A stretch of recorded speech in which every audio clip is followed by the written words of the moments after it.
بسم اللہ الرحمن الرحیم۔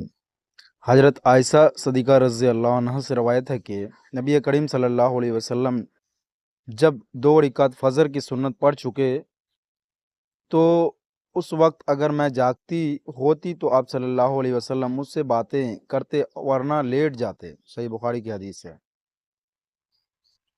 حضرت عائشہ صدیقہ رضی اللہ عنہ سے روایت ہے کہ نبی کریم صلی اللہ علیہ وسلم جب 2 رکعت فجر کی سنت پڑھ چکتے تو اس وقت اگر میں جاگتی ہوتی تو آپ صلی اللہ علیہ وسلم مجھ سے باتیں کرتے ورنہ لیٹ جاتے۔ صحیح بخاری کی حدیث ہے۔ بسم اللہ الرحمن الرحیم۔ حضرت زریر رضی اللہ عنہ سے روایت ہے کہ نبی اکرم صلی اللہ علیہ وسلم ان سے ہستہ آلودہ میں فرمایا کہ لوگوں کو بالکل خاموش کر دو تاکہ وہ خوب سن لیں۔ پھر فرمایا لوگوں میرے بعد پھر کافر مت بن جانا کہ ایک دوسرے کی گردن مارنے لگو۔ صحیح بخاری کی حدیث ہے۔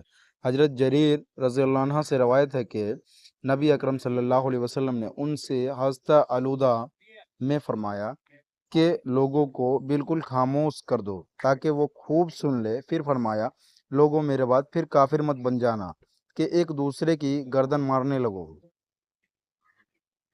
بسم اللہ الرحمن الرحیم۔ حضرت ام عطیہ رضی اللہ عنہ سے روایت ہے کہ نشیبہ نامی ایک انصاری عورت کے ہاں کسی نے ایک بکری بھیجی اور یہ نصیبہ نامی انصاری عورت خدام عطیہ رضی اللہ عنہ کیا نام ہے۔ اس بکری کا گوشت انہوں نے حضرت عائشہ رضی اللہ عنہ کے یہاں بھی بھیج دیا۔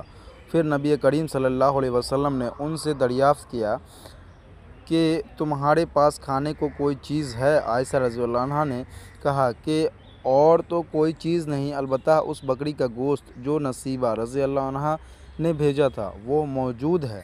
اس پر رسول اللہ صلی اللہ علیہ وسلم نے فرمایا کہ وہی لاؤ، اب اس کا کھانا درست ہوگا۔ صحیح بخاری کی حدیث ہے۔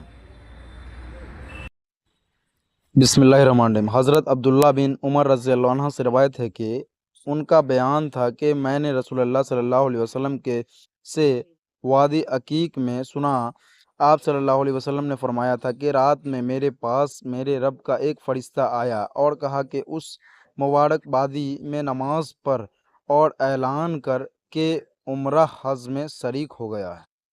صحیح بخاری کی حدیث ہے۔ حضرت عبداللہ بن عمر رضی اللہ عنہ سے روایت ہے کہ ان کا بیان تھا کہ میں نے رسول اللہ صلی اللہ علیہ وسلم سے وادی عقیق میں سنا، آپ صلی اللہ علیہ وسلم نے فرمایا کہ رات میرے پاس میرے جو ہے رب کا ایک فرشتہ آیا اور کہا کہ اس مبارک وادی میں نماز پڑھ اور اعلان کر کے عمرہ حج میں شریک ہو گیا۔ صحیح بخاری کی حدیث ہے۔ بسم اللہ الرحمن الرحیم۔ حضرت ام سلمہ رضی اللہ عنہ سے روایت ہے کہ ام سلیم نامی ایک عورت رسول اللہ کریم صلی اللہ علیہ وسلم کی خدمت اقدس میں حاضر ہوئیں اور عرض کیا، یا رسول اللہ، اللہ تعالیٰ حق بات بیان کرنے والے سے نہیں شرماتا،